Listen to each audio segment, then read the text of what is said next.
Watch this. Small white letters, thin and pale, barely holding on against a bright scene, blending into the glare until they're almost gone.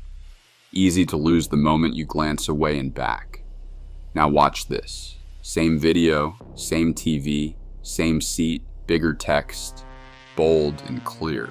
A solid dark background locking every word in place, standing out no matter what's moving behind it. Easy to read from exactly where you're sitting on the couch. Nothing about the picture changed. Nothing about the volume changed. Just the subtitles, and the gap between those two versions is what this whole video is about. Every improvement that made that possible is sitting inside a screen you've probably scrolled past 100 times without opening, not because you missed something, but because nothing ever pointed you toward it. That change is already inside your YouTube app. If you've ever leaned forward from the couch just to catch a line, or lost a sentence the instant a bright scene swallowed the text behind it, that's not your TV struggling. That's a default sized for a screen a few inches from your face, never upgraded for the one across the room, the one you're actually watching from tonight. Subtitle readability isn't just about eyesight, though that's part of it. It's about the distance between you and the screen. Most defaults are quietly designed for close-up viewing, on a phone or a laptop, not for a room where the screen sits 8 or 10 feet away. Add a busy, high-contrast picture behind plain text, and even good eyesight struggles to keep up. None of that is really about you. It's about a setting that was never adjusted for how you're actually watching. Bigger text, stronger contrast, a cleaner style. 3 small changes, and none of them require anything you don't already have. No new remote, no new app, nothing to buy. It's not part of your TV's own general settings, the ones that control brightness and sound. That's a separate system, and adjusting it rarely changes how YouTube's own subtitles actually look. YouTube keeps its own customization built into the app itself, separate from the basic on-off switch almost everyone already knows about, and separate from the TV's own accessibility menu too. Most people set up a new TV once, get everything working, and never think about settings again. It's not hidden on purpose. It's simply never been part of the tour anyone gives you when the TV first turns on. Inside YouTube's own Caption controls sits a screen most people never think to open, complete with a live preview that shows you exactly what each change looks like before you commit to it.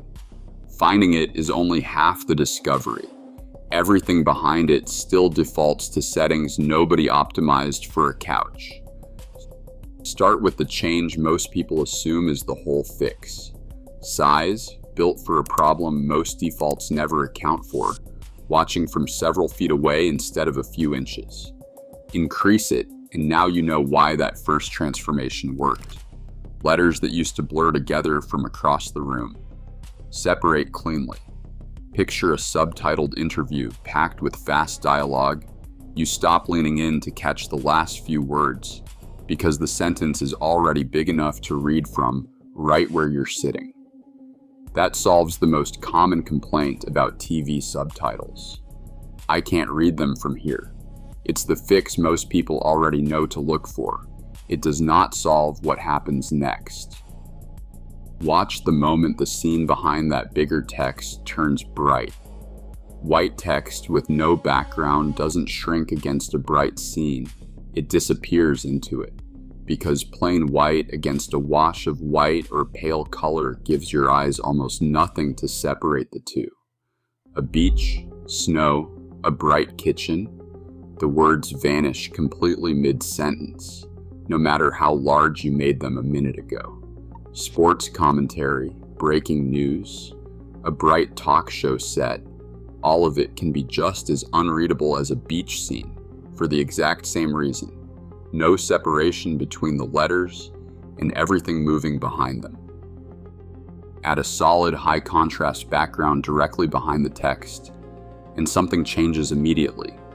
The words hold their place no matter what's playing behind them. Bright scene, dark scene, a cluttered, busy shot.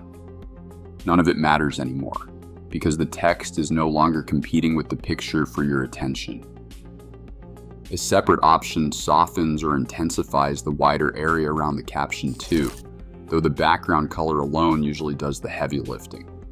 It's a small adjustment with an outsized effect, the kind of fix that's easy to underestimate until you've actually seen it work. Large text solved the distance problem. A strong background just solved the disappearing act. One thing left still decides whether the result looks readable or actually comfortable to read for an hour at a time without your eyes working overtime. Last of the essentials, font. YouTube offers fonts with small decorative serifs and clean sans serif fonts without them. Up close, they look almost identical. From the couch, the cleaner sans serif font holds its shape better, staying clean instead of blurring at the edges. The difference matters more than it seems because subtitles aren't read the way a paragraph in a book is. They appear, hold for a couple of seconds, and vanish, so every fraction of a second of clarity counts.